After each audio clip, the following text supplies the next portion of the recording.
I'm at a loss. I just don't know what to say.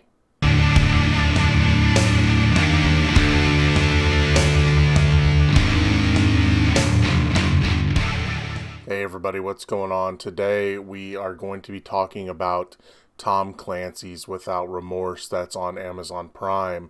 It stars Michael B. Jordan, and it was written by Taylor Sheridan. So even before this movie came out, I was excited for it. I love the character of John Clark.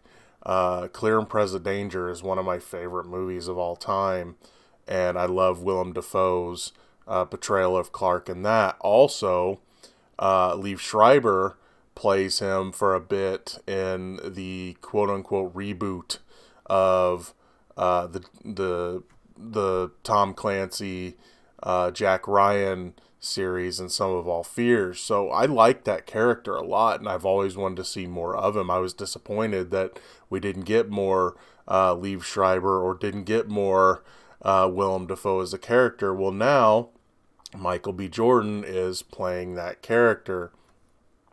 He plays John Kelly, who's the guy that becomes John Clark. Um, so I was excited for this, but see, this movie unfortunately went through a lot of development hell. I mean, they've been trying to make it for years, and it doesn't matter if you've got someone as Michael B. Jordan in this playing the title role. And don't get me wrong, I like the acting in this. I actually like this movie, but I was hoping for something more. So you have Taylor Sheridan writing this, who I love Taylor Sheridan's writing. He's made some fantastic movies, a couple of my favorite movies. Um, so you have these pieces together, but this just proves that development hell can really bog down any project. See, because Without Remorse is, as far as I know, a part of a two-movie deal with Amazon where they're going to make Without Remorse and Rainbow Six. And spoiler alert, they do tease Rainbow Six at the end of this movie. And again, I'm probably going to spoil some of this movie, if not a lot of this movie. So I will tell you that while I do recommend it as a decent movie, it's a very by the numbers movie. You can pretty much figure out everything that's going to happen as it's happening, which is unfortunate because you like the characters and everything. So it's just kind of unfortunate that it's very predictable. Also, if you're a fan of the book, which I've never read, but if you're a fan of the book, from what I've been reading up on, it's way different. Uh, the book is way different than this movie. This movie, the book almost makes John Clark out to be uh, more ruthless than you've ever seen him in the movies. And in this, he's definitely a hero that's just been wronged. So there's just, and plus the entire story itself is just kind of different. So anyway, what you have is this Navy SEAL who uh, is on a mission that ends up. They're not told everything during the mission. Of course, he's not happy about that. Um, but also, after that mission, a lot of the people that were on that mission are being murdered. Someone comes to murder him, ends up murdering his wife and unborn child. So because he wasn't in the bed at night, um, and he ends up going on. He's told to stay away, but they get him on a team that is tracking down uh, this guy that he sees the face of. So anyway, it's just his revenge mission. This whole movie is a revenge mission, but then there's also a greater evil going on as well. Um, Again, I liked the acting in this. Jamie Bell is in this, and he plays Robert Ritter. And if you recognize that name, it's because, well, yes, he's in the books, but Robert Ritter ended up being one of the villains in Clear and Present Danger. And I think this movie almost wants you to know that, because boy, do they pack on that he could be the villain. But I knew the entire time, again, we're getting into spoilers here. I knew the entire time that it was a red herring. They wanted you to think he was the villain the entire time because he's going to end up not being the villain. He was like he worked in the White House. I can't remember which character he worked for in Clear and Present Danger, but he was kind of like the right hand man of one of the villains in that movie, or one of the Washington villains, because you got to remember there's two sets of villains in Clear and Present Danger, and that's kind of what this movie was missing. Yes, it had two different kinds of villains, but you knew who they were. You knew who the secret villain was going to be, or who the ultimate villain was going to be on one side. And so yeah, I think they want you to have seen Clear and Present Danger to know that Ritter was kind of a douchebag in that. So you look at him and not at other things, but it's like, he may be a part of the villain, may or may not, but he's not going to be the ultimate villain. You know this, especially if you've seen Clear and Present Danger, and they're trying to throw you off. Jodie Turner-Smith plays Karen Greer. I can't remember how they said she was related to Admiral Greer. I can't remember if it was daughter or granddaughter. I can't really exactly remember how the relationship was. Admiral Greer being James Earl Jones's part in Clear and Present Danger and Patriot Games.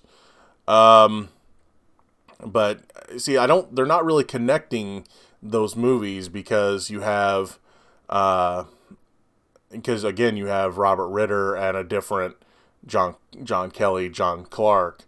Part of me wondered if they were going to try to connect it to the other Jack Ryan movie that came out not too long ago.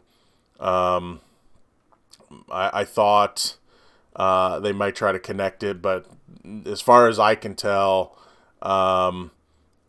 they are not doing that. Then again, being that Amazon, and I haven't seen it, but being that Amazon has their own Jack Ryan show, they might connect it to that. I don't know. I mean, why not? I don't know if John Clark is in that show. It's a show I've always wanted to sit down and watch and have never had time to.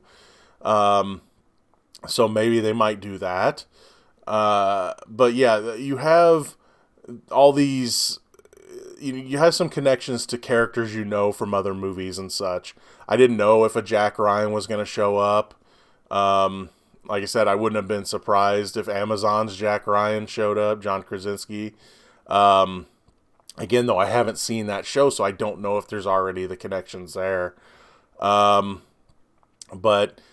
yeah, again, you have Guy Pearce in this. He plays secretary, or Secretary Clay. I can't remember what branch he's in. But the whole time you're just like, gee, I wonder if he's the villain.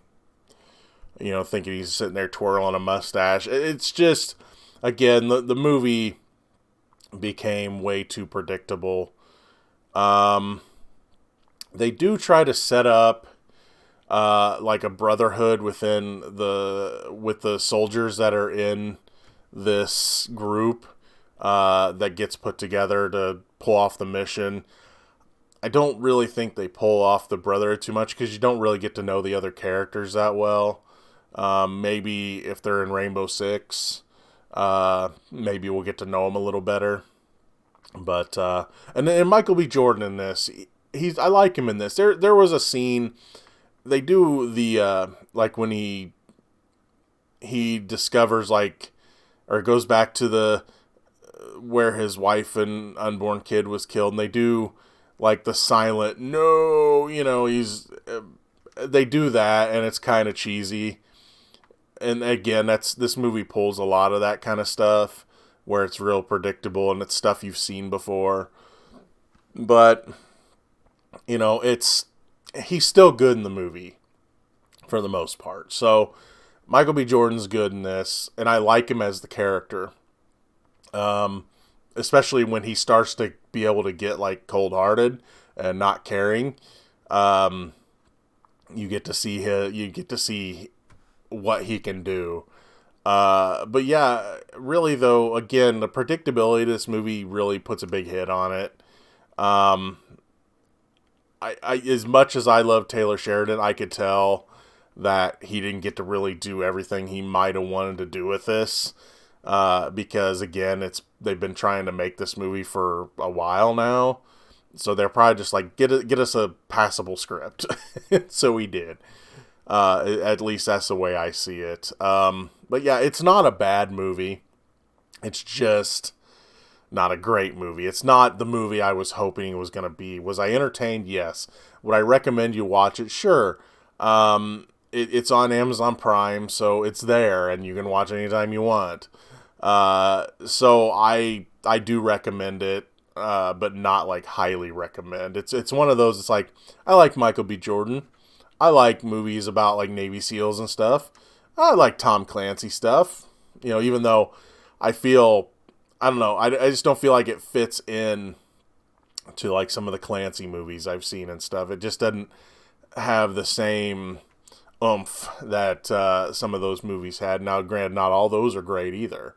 But there are some really good ones, and this one didn't really hold up to it. But again, I still like the character, and I still like the movie in the end. That's going to be all for this edition of Talkin Movies. If you like what you've heard here, please subscribe to the Real Gino YouTube channel. Like this video. You have anything to say about Tom Clancy's Without Remorse, please feel free to leave a comment in the section below. Till next time, I'm your host, the Real Gino Reynolds. See you later.